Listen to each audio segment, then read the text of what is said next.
अस्सलामु अलैकुम वरहमतुल्लाहि वबरकातुहू। इन्नल हम्दुलिल्लाहि रब्बिल आलमीन वस्सलातु वस्सलामु अला रहमतिल लिल आलमीन। आज इंशाअल्लाह हम मालिक यौमिद्दीन इस आयत करीमा का लफ्ज़ी माने और मतलब और उससे मुताल्लिक़ जो चीज़ें हैं जानने की कोशिश करेंगे।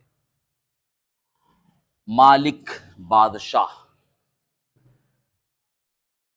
यौमिद्दीन बदले के दिन। तो मालिक यौमिद्दीन का मतलब यह हुआ कि बदले के दिन का मालिक, बदले के दिन का मालिक। अल्लाह तबारक व तआला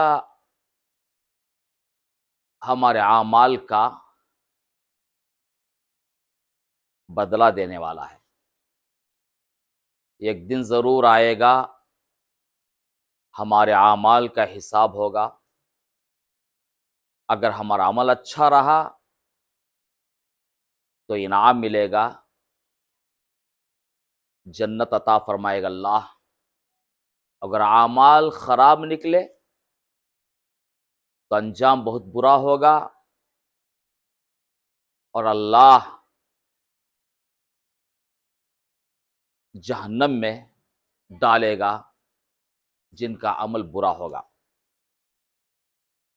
तो अल्लाह ताला बदले के दिन का मालिक है। हमारे ईमान है कि इस दुनिया में हम आज़ाद, खुद मुख्तार, गैर जिम्मेदार नहीं है। ज़रूर अल्लाह ताला हमारे आमाल का हिसाब हमसे लेगा।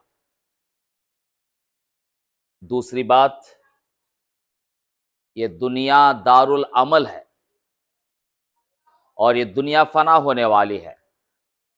ये दुनिया का सारा निज़ाम दरहम बरहम होने वाला है। अल्लाह ताला अपनी कुदरत से इस निज़ाम को बर्बाद करने के बाद एक दूसरा आलम अल्लाह ताला आबाद फरमाएगा। उस आलम में तमाम बंदों के आमाल का हिसाब होगा। तीसरी बात यह है कि इस दुनिया में जो लोग अल्लाह को पहचान कर, उसकी मर्जी को जानकर, उसकी मर्जी के मुताबिक जिएंगे तो उनको इनाम मिलेगा। और जो लोग अल्लाह के इनकार करते हैं,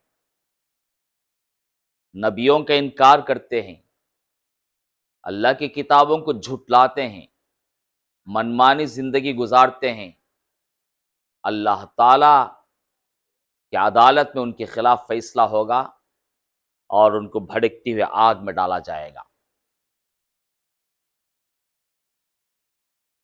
चौथी बात यह है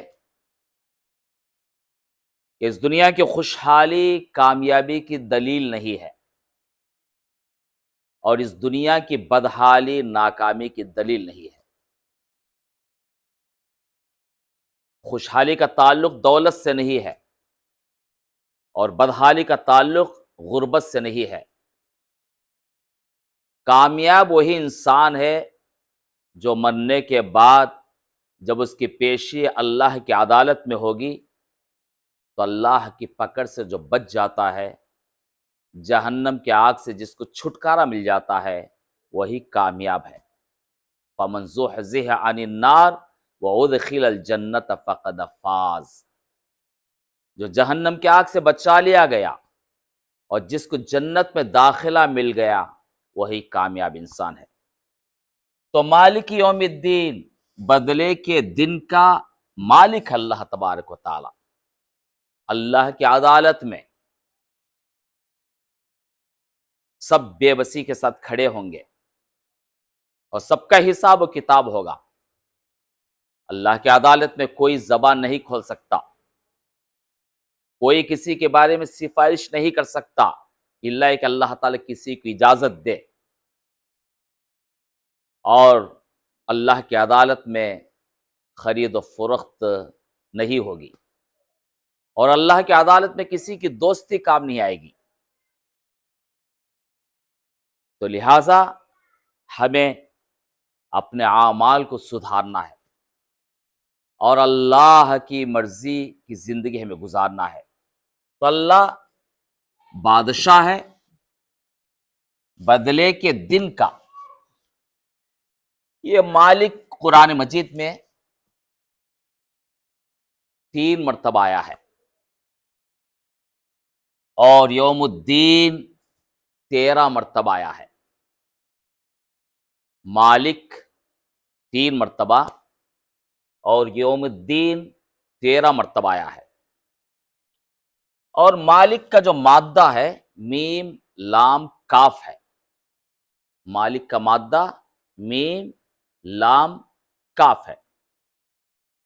इसी से अल मुल्क, मुल्क बादशाहत हुकूमत, और इसी से अल मलिक बादशाह, और अल मलिक की जमा है मुलूक। मलिक की जमा मुलूक है। और इसी से मीम लाम काफ से अल मलक है। मलक का माने फरिश्ता, और अल मलक इसकी जमा है अल मलाइकतु, फरिश्ते। तो ये अल मुल्क, अल मलिक, अल मलक, अल मुलुक, अल मलाइका, ये तकरीबन 20 पर 2 मरतबा, 20 पर 9 मरतबा अल मुल्क, अल मलिक, अल मलक, ये 20 पर 9 मरतबा आया है। अल मुलुक 1 मरतबा आया है। मलाइका 50 पर 3 मरतबा ये लफ्ज आया है। यौम दिन को कहते हैं यौम, अल यौम, और उसकी जमा है अल अय्याम, अल यौमुल आखिर, यौमुल क़ियामा, यौमुल हिसाब। ये यौम कुरान में दिन, दिन कुरान में तकरीबन 530 मरतबा आया है। 530 मरतबा आया है। और अय्याम 2 मरतबा, अल यौमुल आखिर 20 पर 6 मरतबा, और यौमुल क़ियामा 70 मरतबा, यौमुल हिसाब 4 मरतबा आया है। और यहां हम जरा तफसील से जानेंगे अद्दीन।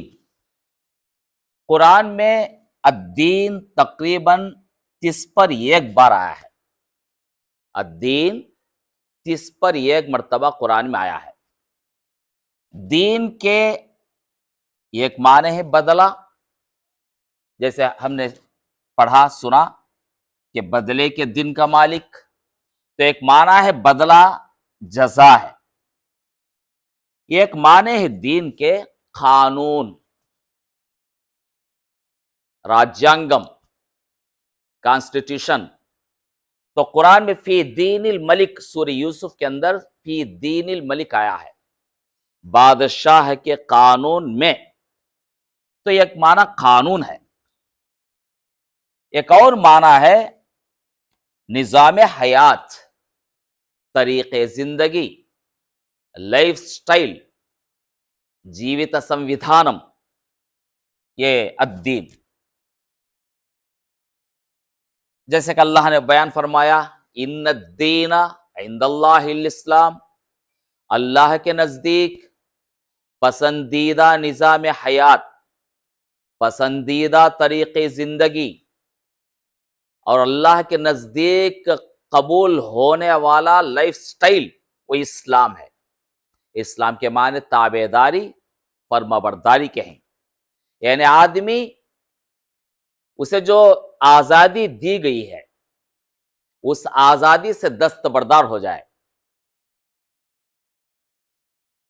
और अपने आप को अल्लाह के हवाले कर दे और उसकी जिंदगी अल्लाह की मर्जी के मुताबिक हो, उसकी जिंदगी अल्लाह की तरफ से आने वाले आखिरी नबी हजरत मोहम्मद सल्लल्लाहु अलैहि वसल्लम के नक्श कदम पर चले, तो वही अल्लाह को पसंद है, अल्लाह के पास वही अमल काबिल कबूल है। तो दीन के तीन माने हुए, एक माना है बदला, एक दूसरा माना है कानून, किसी भी मुल्क के कानून को भी दीन कहा जाता है, और एक माना है निजाम हयात, तरीक़े जिंदगी, लाइफ स्टाइल। तो अल्लाह तबारक व तआला ने अपने आखिरी नबी हजरत मोहम्मद सल्लल्लाहु अलैहि वसल्लम को दीन हक के साथ भेजा, दीन हक के साथ। हुवल्लज़ी अरसल रसूलहु बिल हुदा व दीनिल हक़्क़ि लियुज़हिरहु अला दीन कुल्ली। तो इसका मतलब यह हुआ कि इस दुनिया में बहुत से अदियान हैं, बहुत से लाइफ स्टाइल से पाए जाते हैं, मगर अल्लाह तबारक व तआला के नजदीक जो सही लाइफ स्टाइल है, कबूल होने वाला लाइफ स्टाइल है, उसका नाम है इस्लाम। तो अल्लाह ने अपने नबी हजरत मोहम्मद सल्लल्लाहु अलैहि वसल्लम को दीन हक के साथ भेजा ताकि तमाम लाइफ स्टाइल्स पर यह अल्लाह का पसंदीदा लाइफ स्टाइल निज़ाम हयात गालिब आ जाए। तो यह दीन इस्लाम गालिब होने के लिए आया है, मगलूब होने के लिए नहीं आया है। और इस्लाम मुकम्मल निज़ाम हयात है, जामिअ निज़ाम हयात है। इस्लाम तमाम मसाइल का हल अपने अंदर रखता है, और ये इस्लाम दुनिया में जो जुल्म पाया जाता है उस जुल्म को मिटाने के लिए आया है, और जुल्म की जगह इंसाफ को कायम करने के लिए आया है। और इस्लाम बेहयाई को मिटाने के लिए आया है और हया का माहौल कायम करने के लिए आया है। और इस्लाम अल्लाह के बंदों की जान, माल, इज्जत, आबरू की हिफाजत के लिए आया है। तो लिहाजा अद्दीन के तीन माने हुए। तो आज हमने मालिक यौमिद्दीन का जो माना जाना, और इसमें जो अल्फाज हैं उन अल्फाज की जो मिलते जुलते अल्फाज कुरान में जो हम बार बार पढ़ते हैं, अल मुल्क लहुल मुल्क लिल्लाहि मुल्कुस समावाति वल अर्द, इसी तरह अल मलक अल मलिक कुलिल्लाहुम्मा मालिकल मुल्क, और इसी तरह मलक फरिश्ते कहते हैं, मुलूक मलाइका, यौम, ये तमाम अल्फाज कुरान मजीद में 760 पर 2 मरतबा से ज्यादा आया है। तो जो लोग इन अल्फाज को याद कर लेंगे, जहन में बिठा लेंगे, इन अल्फाज को दोहराते रहेंगे, तो गोया कुरान मजीद के 760 पर 2 से ज्यादा अल्फाज आपको याद हो गए। तो आखिर में अल्लाह की वह बात बिल्कुल सच्ची है। अल्लाह ने बयान फरमाया, वलक़द यस्सरनल क़ुरआन लिज़्ज़िक्रि फ़हल मिन मुद्दकिर। हमने इस कुरान को आसान बनाकर उतारा है, आसान बनाकर उतारा है, लिज़्ज़िक्रि नसीहत के लिए, फ़हल मिन मुद्दकिर, है कोई नसीहत हासिल करने वाला। तो कुरान की तालीमात को हम आसानी के साथ समझ सकते हैं। जरूरत इस बात की है कि हम कुरान को समझकर पढ़ें और कुरान की तालीमात पर अमल करें और कुरान के पैगाम को आम करें, और कुरान में जो निज़ाम हयात है, कुरान में जो कानून है, उस कानून को नाफिज करने की कोशिश करें। अगर अल्लाह के कानून को हम नाफिज करने वाले बन जाएं और इस धरती पर, जमीन पर अल्लाह का कानून नाफिज हो गया तो अमन शांति रहेगी, सबकी जान, माल, इज्जत, आबरू महफूज रहेंगे। अल्लाह ताला हम सबको कुरान मजीद को समझकर और उसकी तालीमात पर अमल करते हुए कुरान के पैगाम को आम करने की तौफीक अता फरमाए और कुरान के कानून को नाफिज करने के सिलसिले में हम सबको इखलास के साथ, इत्तेहाद के साथ कोशिश करने की अल्लाह तौफीक अता फरमाए, सआदत नसीब फरमाए। आमीन। व आखिर दावाना अनिल हम्दुलिल्लाहि रब्बिल आलमीन व सल्लल्लाहु ताला अला खैर खल्क़िही मुहम्मदिन व अला आलिही व सहबिही अजमईन।